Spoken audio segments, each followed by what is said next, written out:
considérée comme un chemin de vie marqué par la communion avec Dieu et l'ouverture à l'action de l'Esprit Saint.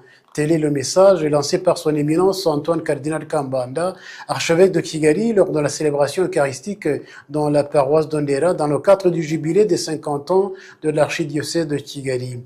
Vanessa Sylvestre, père de famille, témoigne avec fierté avoir donné un fils à l'église, l'abbé Tadé Ndaishimiye. Comme lui, certains parents reconnaissent les nombreux bienfaits liés au fait d'encourager leurs enfants à répondre à l'appel de Dieu. Des jeunes ayant participé à cette célébration affirment quant à eux nourrir le désir et la curiosité de mieux comprendre leur vocation.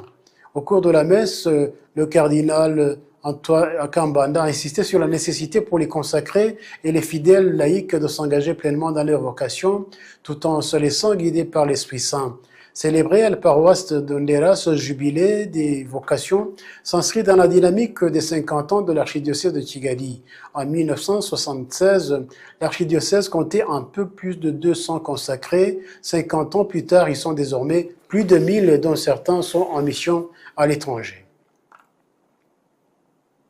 Les fidèles appelés à promouvoir la paix et la solidarité à l'occasion du jubilé franciscain marquant les 800 ans de la mort de Saint François d'Assise, les chrétiens de la paroisse de Karama dans l'archidiocèse de Kigali mettent en avant les valeurs de paix et de solidarité envers les plus démunis, piliers de la spiritualité franciscaine.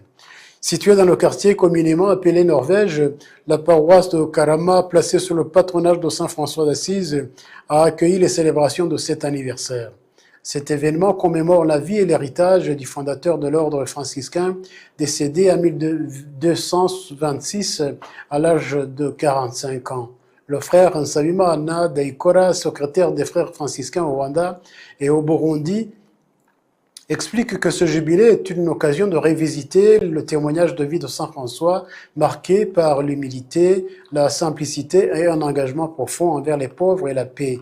De leur côté, plusieurs fidèles laïcs affirment que l'exemple de Saint François d'Assise continue d'inspirer leur manière de vivre la foi au quotidien, notamment à travers les actions concrètes de charité et de réconciliation.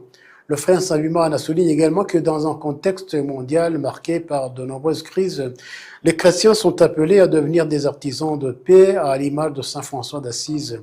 Fondateur de l'ordre des franciscains, Saint François d'Assise était animé par une mission claire, servir les pauvres, promouvoir la paix et protéger la création. 8 siècles après sa disparition, son message demeure d'une grande actualité.